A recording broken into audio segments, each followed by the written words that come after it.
Hey guys, I'm going to build a stand today. Outside, got the chop saw.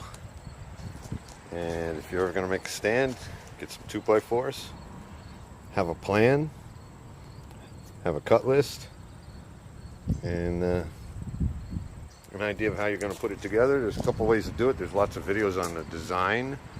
There's an easy way.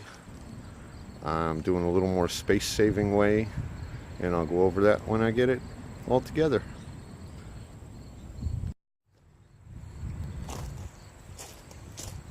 Okay, there's a couple ways to do this. Basically what I try to do is figure out some cuts on the wood so my waste pieces are small.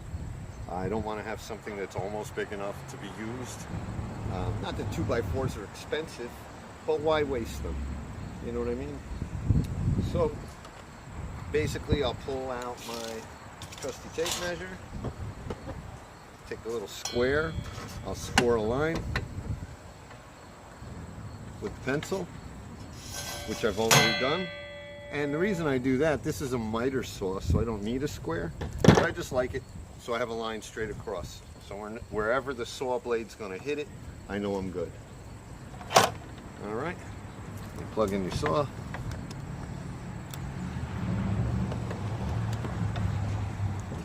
And boom.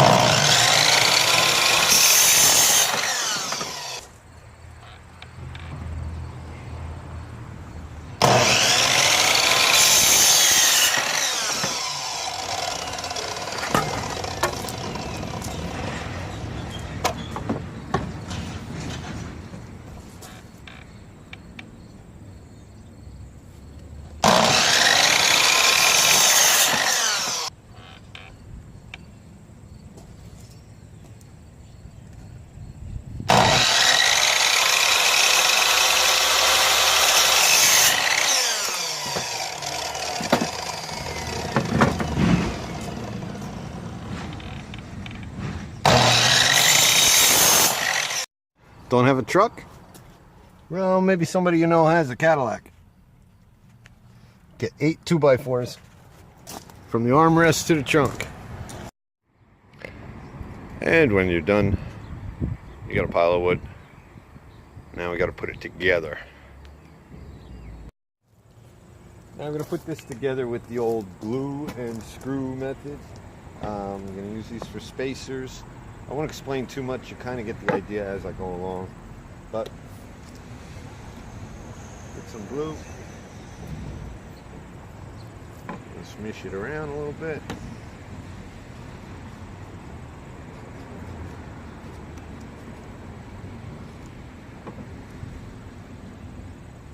It's just there to kind of hold it. I'm not doing a complete glue. This is going to line up, be these rails. Make sure it looks straight. Clamp on it.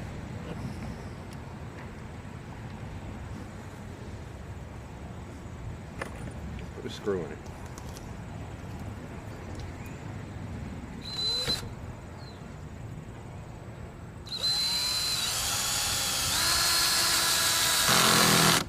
Well, that's from drilling glass.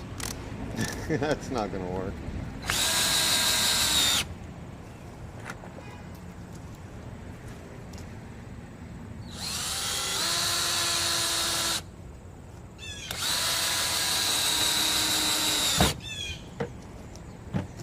And I'll just move on and do 4 of these.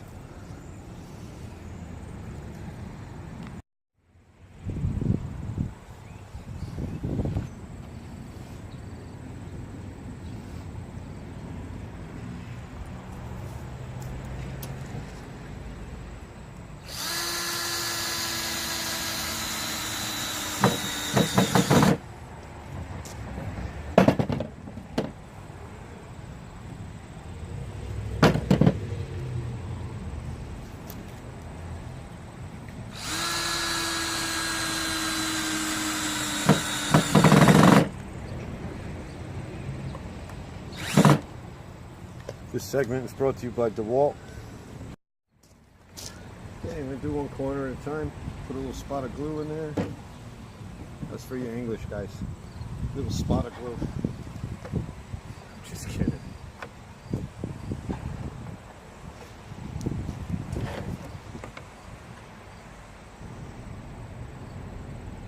Looking for square.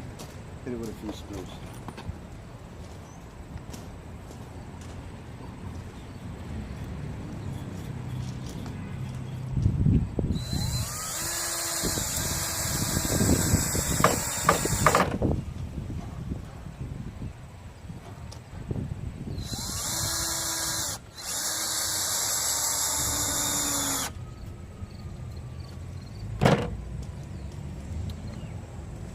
Something over here.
Okay, I put the rest of the stand together. I have these pieces in the front, and these four rails are only held on by one screw.